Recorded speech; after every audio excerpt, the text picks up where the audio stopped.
Amados irmãos, a paz do Senhor. Que alegria nós estamos juntos na presença de nosso Senhor e Salvador Jesus Cristo. Nós queremos, amados irmãos, agradecer a Deus pela alegria que temos de estar na presença do Senhor, Deus Todo-Poderoso. Queremos agradecer a confiança de nossa pastora presidente Loide Ramos, a confiança do ministério, e agradecer, obviamente, a alegria que você nos dá por estarmos juntos ouvindo a palavra de Deus. Estamos em Levítico capítulo 18. É um capítulo muito interessante.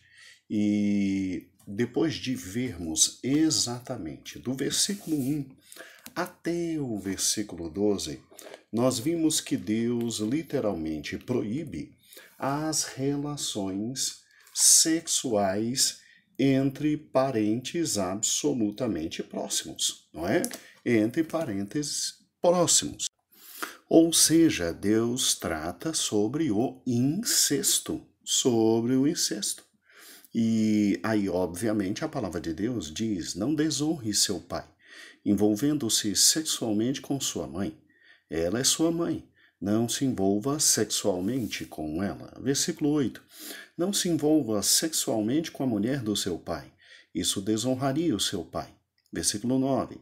Não se envolva sexualmente com sua irmã, filha do seu pai ou da sua mãe, tenha ela nascida na mesma casa ou em outro lugar. Versículo 10. Não se envolva sexualmente com a filha do seu filho ou com a filha da filha. Isso desonraria você. Versículo 11. Não se envolva sexualmente com a filha da mulher do seu pai, gerada por seu pai, pois ela é sua irmã. Então veja que está absolutamente proibido o incesto. E isto ficou bem claro. Inclusive, também não se podem casar estas pessoas à luz do moderno direito civil brasileiro. Eu estava lendo uma grande autora da época em que eu estava em minha faculdade e aproveitei para rever. O nome dela é Maria Helena Diniz. Ela é professora titular na Universidade de São Paulo, na PUC, se não me falha a memória, mas é em São Paulo. E ela diz no seu livro, de Direito Civil, eu tenho aqui o volume de 2013, página 81. Quando se proíbe também no Brasil esse tipo de casamento. Ela diz: percebe-se que o objetivo do nosso legislador foi evitar uniões que afetem a prole, a ordem moral ou pública, por representarem um agravo ao direito dos nubentes ou aos interesses de terceiros. Então, é interessante, o destaque que, inclusive, o direito hoje dá a essa questão da ordem moral, da ordem pública e, obviamente, a preservação da prole. Agora, se você acompanhar comigo, por gentileza, o versículo de número 12, ele diz assim, e aí começamos a parte de hoje. Não se envolva sexualmente com a irmã do seu pai. Ela é parente próxima do seu pai. Interessante, Aqui Deus está dizendo: não se case com sua tia. E, obviamente, também se pode ler: não se case com seu tio. Fala de irmã, mas aqui se aplica também a irmão. E, obviamente, Deus está aqui colocando limites para algo que já existia no meio até mesmo do povo de Deus, porque, se você não se lembra, o pai de Moisés era casado com sua tia, Joquebede. Então, o pai e a mãe de Moisés eram sobrinho e tia. Se você não se recorda disso, isso está no texto de Êxodo capítulo 6, versículo 20, que diz assim: Arão, não é Arão, é Arão, tomou por mulher sua tia, Joquebede, que lhe deu à luz a Arão e Moisés. E Arão viveu 120 anos. Então veja que até esse momento, de Levítico capítulo 18, versículo exatamente 12, era permitido, sim, o relacionamento entre tia e sobrinho ou entre tio e sobrinha, tá? Agora, por que será que então, a partir de Levítico 18, versículo 12, Deus proibiu esse tipo de relacionamento? Bem, obviamente que Deus proíbe esse tipo de relacionamento por questões genéticas dentro da prole, tá? É aquilo que eu já lhe falei na aula passada. Por exemplo, Abraão era casado com sua meio-irmã, porque Sara e Abraão tinham o mesmo pai, a diferença era a mãe, tá? Isso está lá em Gênesis capítulo 20. E aí o que acontece? Quando você para e pensa nisso, Deus teve muita misericórdia em preservar aqueles que se uniam, né, de forma matrimonial desse jeito, porque há sérios perigos para a prole. E, obviamente, né, obviamente, Deus sabe o que faz. Deus sabe o que faz. Para você ter uma ideia, no direito brasileiro, hoje, no direito brasileiro, você tem algo muito interessante no tocante à relação entre tio e sobrinha, ou entre sobrinha, sobrinho e tia. Será que eles podem casar? Para quem nunca ouviu falar sobre esse tipo de casamento, o nome jurídico dele é muito interessante. Se chama o casamento avuncular. Ouviu o nome? Avuncular. Casamento avuncular é o nome que se dá ao casamento entre tios ou tias e sobrinhos e sobrinhas, ou seja, entre parentes colaterais em terceiro grau. E olha o problema que nós temos. Para você entender como é hoje e como Deus foi maravilhoso lá na época em que simplesmente se escreveu o livro de Levítico, ou seja, na era do bronze. Olha que acontece, olha que fato maravilhoso. O Código Civil primeiro que nós tivemos no Brasil foi o de 1916, né? Essencialmente pátrio, não quero falar dos anteriores, das leis afoncinas, manuelinas, mas o primeiro código que nós tivemos foi de 1916 e proibia tal casamento. Não se casava tio com sobrinho, nem tia com sobrinho. Né?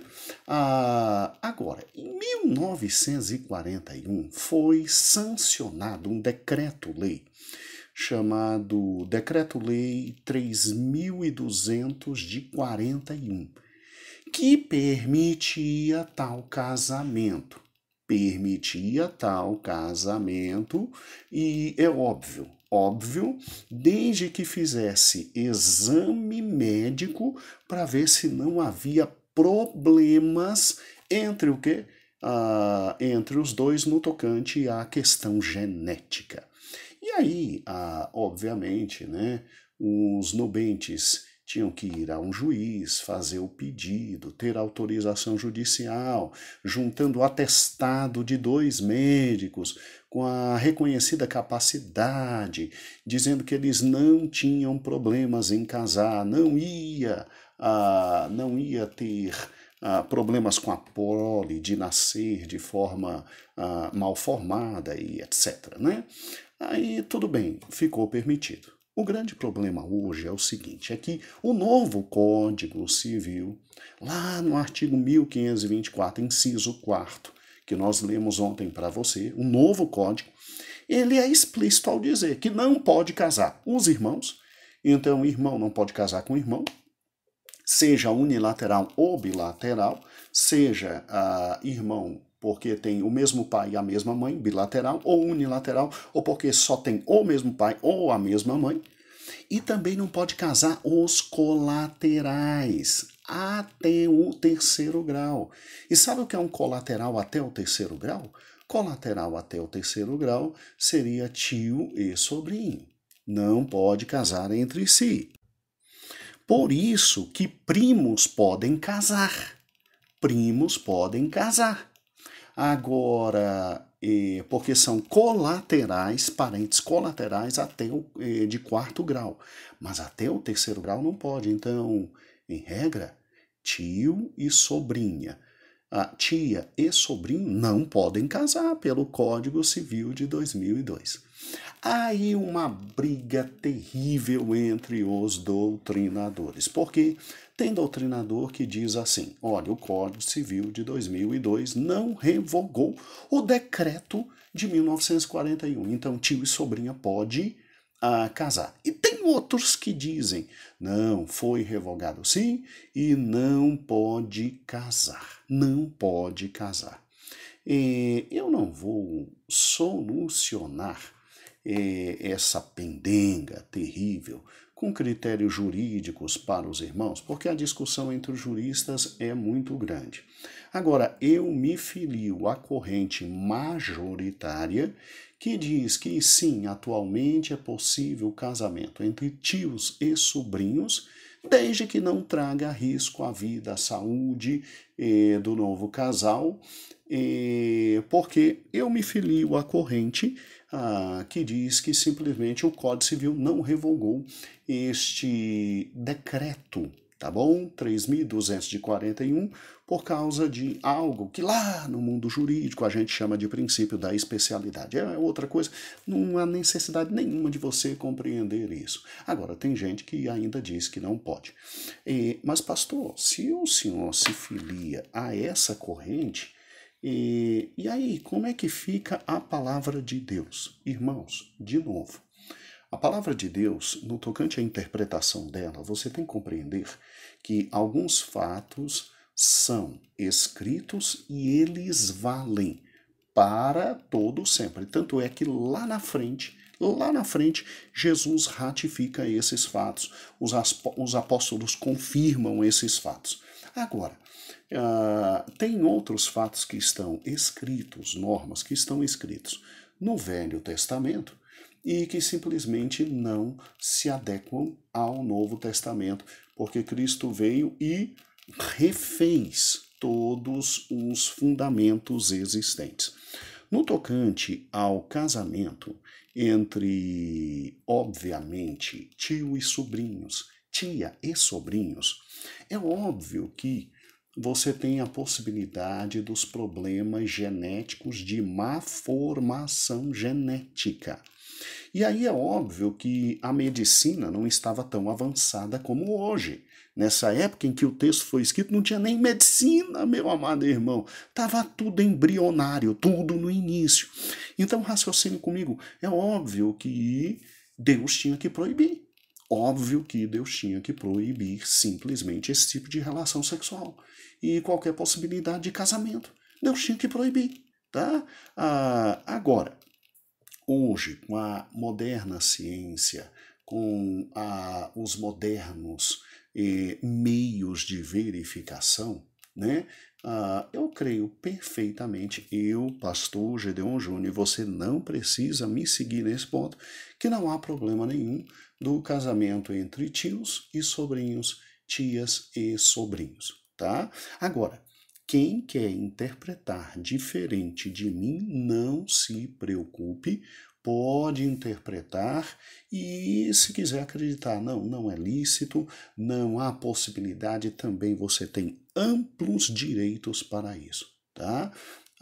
Agora, veja que do versículo 7 até o versículo 11, não tem como, não tem modernismo que nos faça acreditar que é possível casar pai com filho, mãe com filha, tá? Avô com neto, avó com... Não, mas não tem como, isso é irmão com irmã, isso é absolutamente abominável.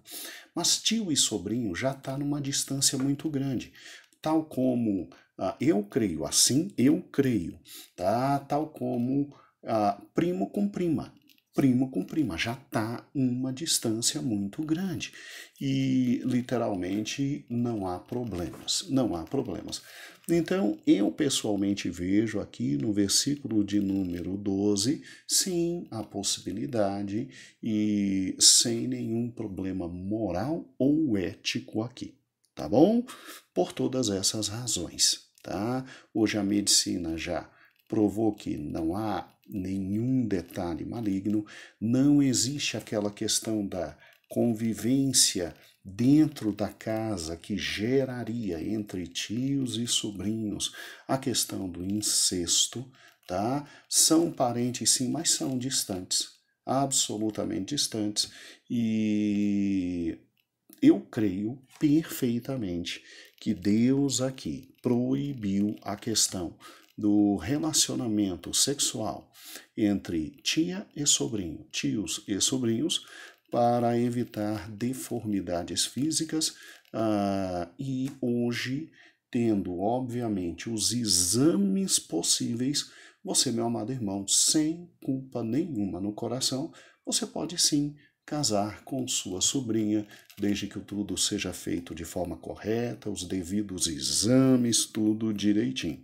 Agora saiba que na área jurídica tem gente que pensa o contrário e diz que não, o Código Civil proibiu e que o tal decreto no Brasil que permite foi revogado. Tá? Eu me fili à corrente majoritária que diz que não foi revogado e que é possível, e biblicamente também não há grandes problemas quanto a isso. Agora, o restante do texto diz assim: olha o que diz o versículo 13: não se envolva sexualmente com a irmã da sua mãe.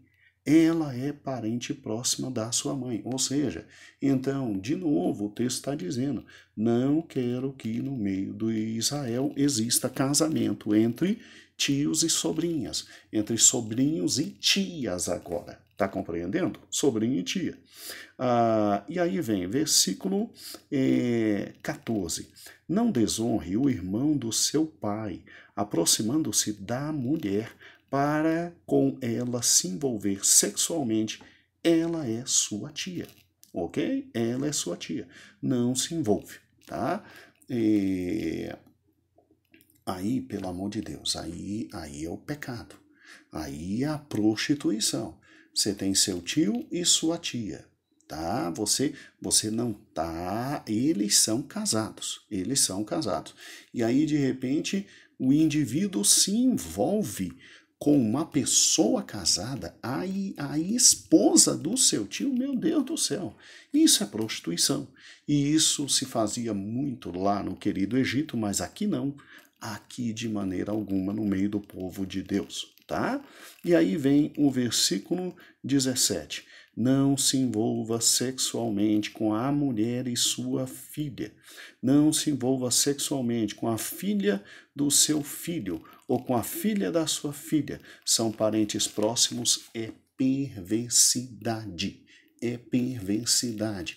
Então aqui se está dizendo de forma muito clara: nada de ter relações sexuais entre avô e netos. Avô e netos, tá? E nada de ter relações sexuais entre sogro e nora, tá?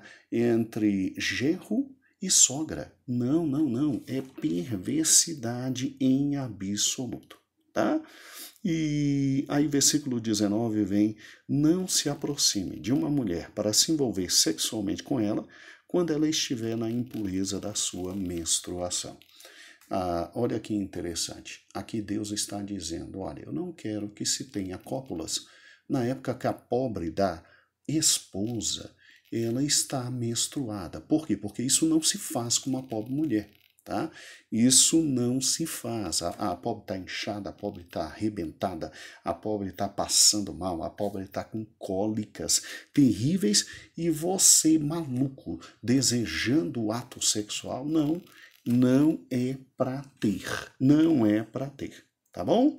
E aí, versículo 20. Não te deite com a mulher do teu próximo, contaminando-se com ela. Ou seja, eu não quero que você se envolva em relação sexual fora do casamento. Mas Mas pastor, essa endemoniada está me chamando. Problema dela e problema do demônio. Você não meta o nariz onde não foi chamado e nem meta o nariz onde foi chamado, porque ali quem está te chamando não é tua esposa, é a esposa dos outros e simplesmente isso é prostituição. Prostituição. Então veja aqui a tônica do capítulo 18 é exatamente o que? Eu, Deus, não quero prostituição no meu meio. Eu, Deus, não quero prostituição no meu meio. Eu, Deus, não quero prostituição no meio do meu povo. E a Bíblia não precisa ser mais clara do que isso, né? A Bíblia não precisa ser mais clara do que isso. E aí, nós chegamos exatamente agora a 2 versículos que são hoje versículos considerados muito problemáticos em razão da modernidade. Olha o que diz o versículo 22 e o versículo 23. Eu estou pulando o versículo 21, porque o 21 depois nós explicamos, é a questão de Moloque, né? Num áudio posterior a esse, eu creio que o áudio de amanhã, nós trataremos. O versículo 22 diz assim, ó, não te deite com um homem, como quem se deita com uma mulher, é repugnante. Ou seja, você se deitar com um homem, sendo homem, praticando com ele a relação sexual, olhando para ele como se ele fosse uma mulher, isto diante de Deus, segundo Levítico capítulo 18, é repugnante. Então não se aceitam aqui as relações de homem com homem e, por consequência, também de mulher com mulher. E o versículo 23 diz que também Deus não admitia no meio de Israel exatamente o que? Não tenha relações sexuais com animal, tá? Que é zoofilia, tá? Então não tenha relações sexuais com animal, contaminando-se com ele. Mulher nenhuma se porá diante do animal para juntar-se com ele, porque é depravação. Tá? Então, não se admite neste texto aqui que estamos lendo nem relações sexuais entre homem e homem, mulher e homem ou mulher com animais. Diante de Deus, segundo Levítico 18, é depravação. E aí, a pergunta que se faz é exatamente a seguinte: pastor, tá ótimo. Mas aqui é um texto antigo, não é? Aqui é um texto que foi escrito há muito tempo atrás. A finalidade a gente compreendeu. Deus não quer nenhuma dessas contaminações, segundo Deus, para o povo de Israel. Para o povo de Israel. E aí a grande questão que se coloca é a seguinte: mas textos como esse valem ainda hoje, né? A questão de não se deitar homem com homem, mulher com mulher e homem ou mulher com animais. Isto vale ainda hoje? Como é que é? Como é que a gente fica diante de um texto desse? Muito bem. Primeiro texto do Novo Testamento que eu lhe chamo a atenção é exatamente Mateus capítulo 19. Quando foram apertar Jesus sobre a questão do divórcio, se era lícito ou não simplesmente se divorciar, Jesus de forma muito clara diz, olha, vocês não aprenderam nada, vocês têm que viver de acordo com a palavra de Deus, e a palavra de Deus é que deixe o homem e a mulher, o seu pai e a sua mãe, e sejam uma só carne, e não separe o homem o que Deus uniu. Então veja que Cristo não fala direto sobre a questão homossexual, mas Cristo simplesmente diz de forma muito clara que a vida a dois é entre um homem e uma mulher. Entre um homem e uma mulher. E isso foi criado pelo próprio Deus. Foi criado pelo próprio Deus. Agora, mas pastor, nós não temos um texto direto, absolutamente sobre isso, que diz que tal prática diante de Deus, ela não é aceitável? Temos sim. Temos Romanos capítulo 1. Romanos capítulo 1. Olha que interessante. Em Romanos capítulo 1, a Bíblia diz exatamente assim. Porque do céu, versículo 16 em diante, porque do céu se manifesta a ira de Deus sobre toda a impiedade e injustiça dos homens, que detêm a verdade em mentira. Porquanto o que Deus se pode conhecer nele se manifesta, porque Deus manifestou. Porque as coisas invisíveis, desde a criação do mundo, tanto o eterno poder como a sua divindade, se entendem e claramente se veem pelas coisas que são criadas, para que eles fiquem inexcusáveis.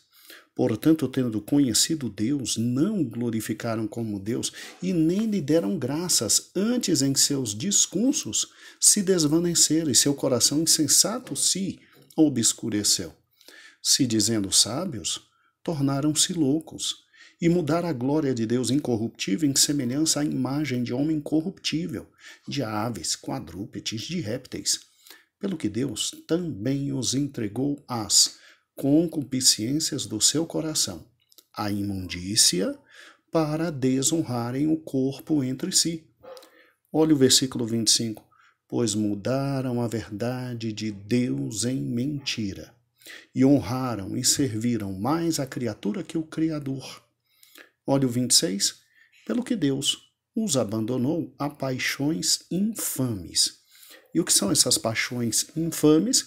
Que segundo Romanos 1, versículo 26, Deus abandonou. E Deus, obviamente, não as admite. Porque até suas mulheres usaram o uso natural no contrário à natureza. E semelhantemente também os varões, deixando o uso natural da mulher, se inflamar em sua sensualidade, uns para com os outros, homem com homem, cometendo torpeza e recebendo em si mesmo a recompensa que convinha ao seu erro. Então, óbvio que o apóstolo Paulo, ele diz que a prática do homossexualismo está incorreta à luz da palavra de Deus. E ninguém ouvide quando Paulo simplesmente escreve em 1 Coríntios, capítulo 6, 1 Coríntios, capítulo 6, se não me falha a memória, versículo 10. Deixa eu ver aqui bem direitinho. 1 Coríntios 6 e 10, assim diz. Vamos lá. Não erreis. 1 Coríntios 6 e 10. Não erreis, nem os devassos, nem os idólatras, nem os adúlteros. Agora preste atenção. Nem os efeminados, nem os sodomitas, nem ladrões, nem avarentos, nem bêbados, nem maldizentes, nem os roubadores herdarão o reino de Deus. Não tem pacto com Deus e não herda o reino de Deus. E eu poderia multiplicar, com certeza, muito mais versículos no Novo Testamento.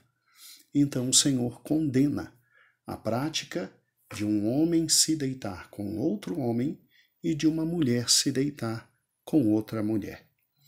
E, obviamente, nós não queremos que ninguém que está nos ouvindo ache que somos homofóbicos. Não somos. Isso que estamos fazendo agora nada mais é do que liberdade de expressão e abrindo a Bíblia e explicando o que está na Bíblia. Quem pensa diferente, nós respeitamos. Tem a possibilidade de defender seus pontos de vista. E para que ninguém pense que a gente está sozinho falando besteira, porque agora no mundo tudo é pastorfobia. Um pastor falou, todo mundo está contra. Se fala que é Cristo, aí cristofobia, e tudo é contra, né? Então, para que os irmãos não vejam que nós não estamos sozinhos nesse raciocínio, amanhã e depois de amanhã, nós vamos colocar vídeos de pastores jovens, porque todo mundo diz que essa posição é só de velho, é só de gente arcaica, de gente que está com cabelo branco. Não, amanhã eu vou colocar 2 posições, amanhã não, amanhã coloco uma só. Na outra, na sexta-feira, aí coloco outro pastor falando, 2 pastores jovens, muito mais jovens do que eu, de igrejas, inclusive, que em alguns pontos teológicos pensam diferente da gente do Brasil para Cristo. Só para que você veja que nós não estamos sozinhos nesse pensamento bíblico e que é a pura palavra de Deus, o que aqui está em Levítico, capítulo 18, versículo 22. Tá certo? Então, um grande beijo no seu coração. Amanhã, então, temos uma surpresa com um jovem pastor batista. Ele é muito inteligente. Para quem não conhece, é o Iago Martins. E ele tem posições teológicas completamente diferentes das nossas em relação, por exemplo, a Espírito Santo. Ele é batista tradicional, né? E ele é calvinista, tá certo? E depois veremos um outro pastor muito jovem, muito bom. Os vídeos deles estão no YouTube, nós só vamos disponibilizar. Ninguém está atacando o direito autoral. Não, nós só vamos disponibilizar para que os irmãos vejam outros pastores falando também sobre o mesmo assunto. Eu poderia, os irmãos sabem, Deus me deu capacidade, eu poderia abrir a Bíblia inteira e pegar de Gênesis a Apocalipse. Mas eu gosto desses 2 vídeos que nós vamos passar, um amanhã e o outro na sexta-feira. Então que Deus te abençoe, um grande beijo e a paz do Senhor.